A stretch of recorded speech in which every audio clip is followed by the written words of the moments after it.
Here's a common approach to the book of Proverbs. It's the book where God gives sensible wisdom to God's people over issues where he hasn't given a command. And we often come to the book and think it's basically a higgledy-piggledy book of advice that helps you just simply to work out who you should marry or how to deal with a lazy teenager.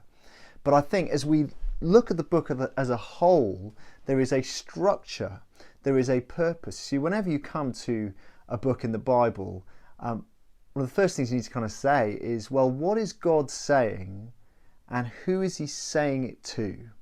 So often we come to letters in the New Testament and we think they are directly to us without first going to the recipients and understanding what was God saying to them and then working out through Jesus how it comes to us. Well, it's the same with the book of Proverbs. And one of the first things that jumps out is this is not necessarily a book for your ordinary Israelite. Have a look at Proverbs 1 verse 1, the Proverbs of Solomon, son of David, king of Israel. So this is the teaching of Solomon, son of David, king of Israel. But listen to verse 8.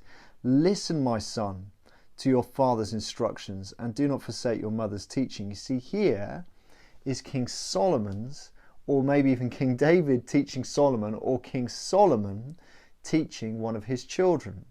Now, what we've got to understand is his children are not normal sons. These blokes are going to grow up to be, potentially one of them is going to grow up to be king of Israel. See, this, first and foremost, I think is a book that is aimed at the future king. And there's a few other clues that kind of give us that hint. Have a look at chapter 1, verse 3. See, he says here, in fact, I'm going to read from 2 and 3. For gaining wisdom and instruction, for understanding words of insight, for receiving instruction in prudent behaviour, doing what is right and just and fair. The ESV puts it like this, saying doing righteousness and justice and equity. Have a look at chapter 2, verse 9. He says it again, then you will understand what is right and just and fair, every good path. And again, we are talking about righteous and justice and equity. See, that is not necessarily the language of the everyday. If you look back in the Psalms and a number of incidents in Kings, you will see that that is the language of rule. It is what the king should be, one who rules with righteousness and justice and equity. See, this seems to be, first and foremost, a book, a training manual for the future king. And there are three big sections. There's chapters 1 to 9, which is an introduction to wisdom. And in there, the king's son is given a choice. Do you want to marry Lady Wisdom, or are you going to follow Dame Folly? There are these two voices that are set up. One that looks like fearing the Lord and listening to what he says and following him, and the other one which looks like going the other way, the foreign woman, the adulteress, who will lead you in wayward destruction. There's two ways to live for this king, a choice that he faces. And at the end of the book, in Proverbs chapter 31, there seems to be an ending to this, because there you have the wife of noble character. But it's not just talking about a wife. Actually, this is Lady Wisdom. See, it seems the king who we meet and is presented these two options, this inexperienced, green behind the ear, young prince in waiting, by the end of the book becomes the well-married king, married to wisdom. See, there is the start and the end. Peter Lightheart puts it like this in one of his blogs. He says this: in the first 8 chapters of Proverbs, 2 women are presented, Dame Folly and Lady Wisdom. The prince, Solomon's son, must decide which he will embrace as his bride. At the end of the book, we learn that the prince has resisted the temptations of Dame Folly. Proverbs 31 describes the superhuman labours of the excellent wife, and we know the prince has chosen well, for he has made Lady Wisdom his queen. So there seems to be a big plot line, but the question is, how do you get from chapters 1 to 9 and end up in chapter 31? Well, that is where chapters 10 through to 29 come. And in there, that is where you get all these pithy little sayings.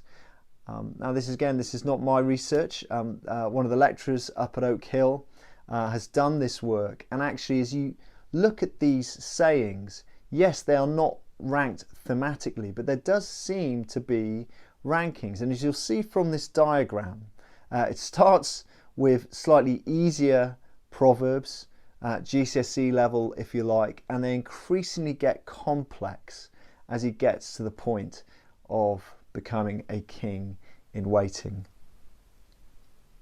See, how do you get from folly to wisdom? Well, listen to chapters 10 through to 29. Now that's all well and good. Okay, here is a book that's, we can say, well, it's great for the kings of Israel, and also it might be great for those who are potentially going to be in leadership in different places. But what about the rest of us?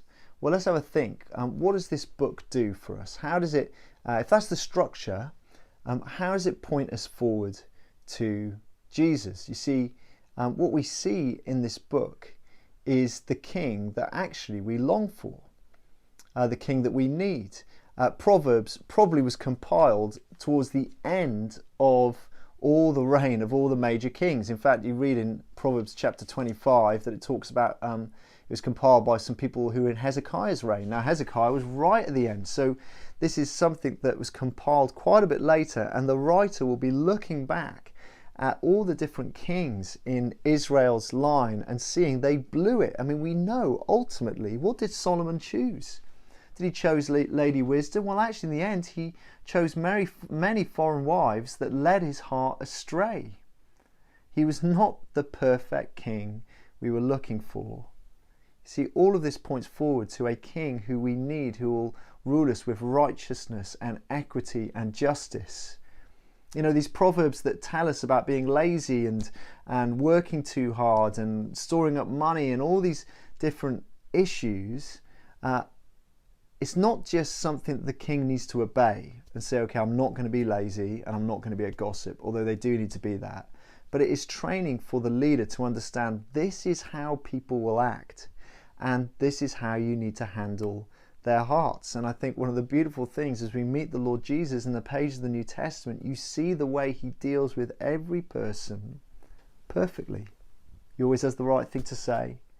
He always knows the right moment to bring the rebuke or to bring something caring, because he is a king who understands people and he's a king who leads brilliantly. See, as we get into the depths of this, we'll see the sort of king Jesus is and the sort of kingdom he will bring.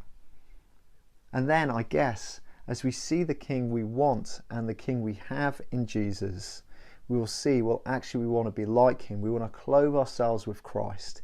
And so there'll be practical things here that Jesus will want to say, when you're part of my kingdom, this is what being a brilliant friend looks like. This is what working in an honourable way looks like. And you've got to understand this really is the best way to live, and I love you.